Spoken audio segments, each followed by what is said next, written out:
Vous avez une pièce d'identité, monsieur? Non, mais je sais pas sur moi, vous avez que ça à faire. Je vous demande poliment votre carte d'identité. Donc oui, c'est mon métier. Vous savez quoi? Je vais activer la bodycam. Voilà.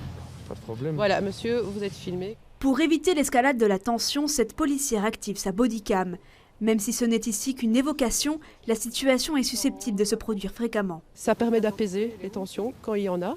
Et le but aussi est de pouvoir rédiger un procès-verbal en revisionnant les images et d'être très précis dans nos constatations. Quelques minutes plus tard, la patrouille est appelée sur le terrain.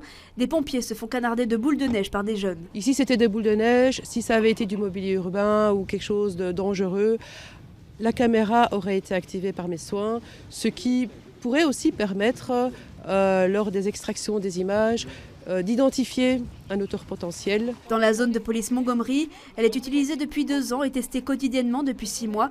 À partir d'aujourd'hui, un projet de loi encadre juridiquement leur utilisation. Avant la mise en route de la bodycam, on a chaque fois 30 secondes d'images qui sont sauvegardées, ce qui permet, de voir si le policier a fait un avertissement, mais aussi d'avoir une meilleure vision sur ce qui s'est passé avant l'enregistrement, avant le début de l'enregistrement.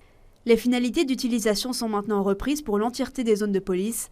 Le signalement de la présence d'une caméra ne sera plus systématique. Même s'il est souhaitable dans la grande majorité des cas de faire cet avertissement, il est possible dans certaines conditions opérationnelles qui nécessitent une intervention rapide de passer outre cet avertissement sans qu'il y ait un impact législatif. Les images pourront être utilisées comme preuve tant par les citoyens que par les services de police.